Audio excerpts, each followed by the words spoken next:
ನಮಸ್ತೆ ಸ್ನೇಹಿತರೆ, ವಿಶೇಷವಾದ ವ್ಯಕ್ತಿ ನಮಗಿದ್ದಾರೆ. ವಿಶೇಷವಾದ ದಿನ ಹೋಳಿ ಹಬ್ಬನ ಹತ್ತು ರೀತಿಯಲ್ಲಿ ಜನ ಆಚರಿಸ್ಕೊಳ್ತಾರೆ. ಆದರೆ ಅಜಿತ್ ಕುಮಾರ್ ಸರ್ ಅವರು ಹೋಳಿ ಹಬ್ಬನ ವಿಶಿಷ್ಟ ವಿಭಿನ್ನ ರೀತಿಯಲ್ಲಿ ಆಚರಿಸ್ತಿದ್ರು. ಲೇಸ್ ಪ್ರೋಗ್ರಾಮ್ ಬಂದಿದ್ದಾರೆ.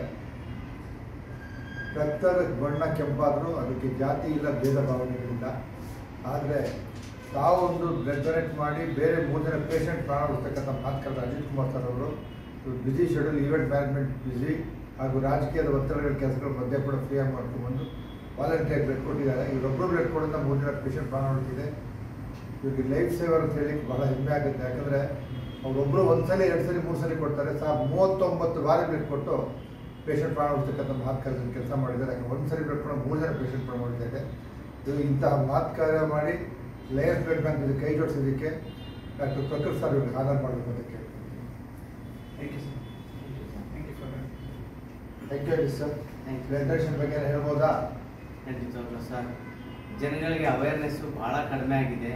ಬ್ಲಡ್ ಕೊಟ್ಟರೆ ನಮ್ಮ ಆರೋಗ್ಯ ವೀಕ್ ಆಗುತ್ತೆ ಅನ್ನೋದು ಕೆಲವೊಬ್ಬರು ಭಾವನೆ ಆದರೆ ಮತ್ತೆ ತಪ್ಪಾಗ್ತಾರೆ ಅನ್ನೋದು ಬೇರೆ ಅದೊಂದು ಭಾವನೆಗಳಿದೆ.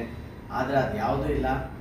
ನಾವು ಇಲ್ಲಿವರೆಗೂ ಗಟ್ಟಿಮುಟ್ಟಾಗಿರ್ತೀವಿ, ಅಲ್ಲಿವರೆಗೂ ಆರೋಗ್ಯವಾಗಿ ಬ್ಲಡ್ ಡೊನೇಟ್ ಮಾಡ್ತಾ ಇದ್ದರೆ ನಮ್ಮ ಆರೋಗ್ಯನೂ ಚೆನ್ನಾಗಿರುತ್ತೆ, ಜೊತೆಗೆ ಹಲವಾರು ಜೀವಗಳನ್ನ ಉಳಿಸಿದ್ದು ಅಂತ ಒಂದು ಕೃತಜ್ಞತೆ ನಮಗೆ ಬರುತ್ತೆ. ನಾವಂತೂ ರೆಗ್ಯುಲರಾಗಿ ಕೊಡ್ತಾ ಇದ್ದೀವಿ. ಮುಂದೆನೂ ನಮ್ಮ ಆರೋಗ್ಯ ಹೀಗೆ ಇದ್ದರೆ ಖಂಡಿತವಾಗಿ ಮುಂದೆ ಸೆಂಚುರಿ ಮಾಡೋವರೆಗೂ ಕೊಡ್ತಾ ಇರ್ತೀವಿ ಅನ್ನೋ ಒಂದು ಹೇಳಕ್ಕೆ ಇಷ್ಟಪಡ್ತೀವಿ ಸರ್. Thank you sir. ಯಾಕಂದರೆ ಕೊಡುವ ಮನಸ್ಥಿತಿ ತೋಳದ ಮನಸ್ಥಿತಿ ಆಗಬೇಕು, ಕೊಡುವ ಮನಸ್ಸಿರೋದು. ಹಾಗೆ ತಾವು ಒಬ್ಬರು ಬ್ಲಡ್ ಕೊಡೋ 3 ಜನ ಪೇಷಂಟ್ ಮಾಡಬೇಕು ಅಂತ ತಿಳ್ಕೊಂಡು ತಾವು ಬ್ಲಡ್ ಕೊಡೋದು ಬೇರೆಯವ್ರಿಗೂ ಮೋಟಿವೇಟ್ ಮಾಡ್ತಾ ಇದ್ದೀವಿ. Thank you sir. ಧನ್ಯವಾದಗಳು.